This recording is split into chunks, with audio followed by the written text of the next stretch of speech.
wabarakatuh. Shalom, Om Swastiastu, Namo Buddhaya, dan salam kebajikan bagi kita semua. Hai semuanya, perkenalkan saya Alia Deyenunakis dari kelas 10-2.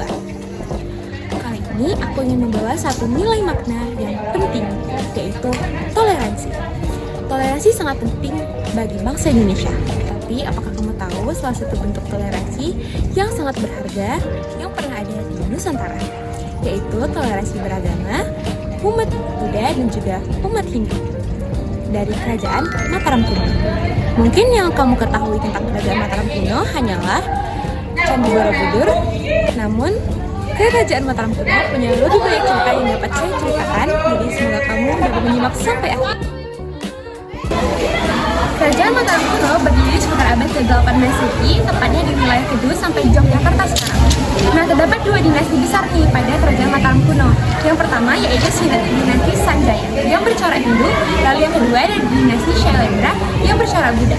Namun bukan yang menimbulkan konflik, tetapi mereka malah hidup berdampingan yang menunjukkan toleransi yang besar sudah ada sejak zaman dahulu.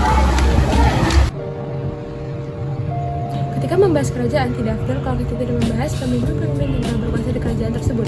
Nah, pada kerajaan Mataram kuno diawali oleh Rakai Mataram Sang Ratu Sanjaya sebagai awal dari pendiri Wangsa Sanjaya, sampai akhirnya dilanjutkan ke Rakai Panangkaran sebagai awal dari dominasi Wangsa Shailendra, sampai akhirnya dilanjutkan lagi ke Rakai Pikatan dan dilanjutkan ke Rakai Kayuwangi, sampai di akhir periode ada Rakai Sumba Diawawa, sampai pada akhirnya kerajaan kuno dipindahkan oleh Empu Sendok ke Jawa Timur dan akhirnya Empu Sendok membangun Wangsa Isyana. Kerajaan Mataram kuno mencapai puncak kejayaan pada saat di bawah naungan Wangsa Sanjaya dan juga Wangsa Shailendra, ditandai dengan pembangunan candi megah seperti Candi Borobudur dan juga Candi Prambanan. Keruntuhan Mataram kuno disebabkan oleh beberapa hal, seperti yang pertama adanya bencana alam seperti letusan gunung berapi, lalu yang kedua juga ada konflik internal, yang ketiga ada serangan dari Sriwijaya memaksa Empu Sindok untuk memindahkan ibu kota ke Jawa Timur. Ada beberapa tokoh penting di kerajaan Mataram kuno. Yang pertama yaitu Rakai Mataram Sang Ratu Sanjaya sebagai ikon dari pendiri Mataram kuno. Yang kedua yaitu Rakai Panangkaran sebagai pendukung penyebaran agama Buddha, sehingga melahirkan keseimbangan antara agama Hindu dan juga agama Buddha dalam satu wilayah kekuasaan. Lalu yang ketiga yaitu Samaratungga sebagai pencetus atau pembuat ide dari pembangunan Candi Borobudur, di mana di zaman yang belum modern mereka dapat membangun sebuah candi yang begitu megah dengan detail relief yang sangat indah. Yang keempat yaitu Empu Sindok. Dia dikenal sebagai pencetus pemindahan pusat kerajaan ke Jawa Timur, menyelamatkan eksistensi dari kerajaan Mataram kuno.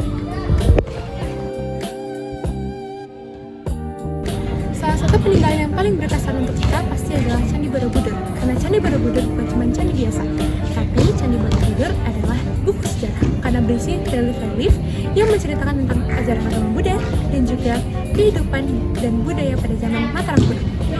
Salah satu bukti sejarah yang dapat kita lihat untuk perkembangan ini yaitu prasasti-prasasti, misal Prasasti Karangtengah.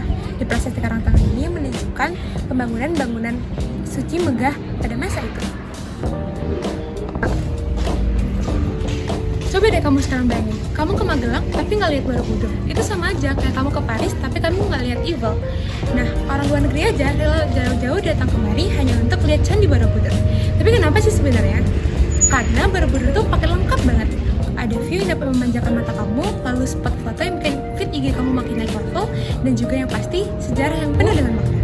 Buat aku, melihat Candi Borobudur itu bukan hanya tentang berwisata, tapi juga berisi pengalaman sejarah yang sangat bermakna.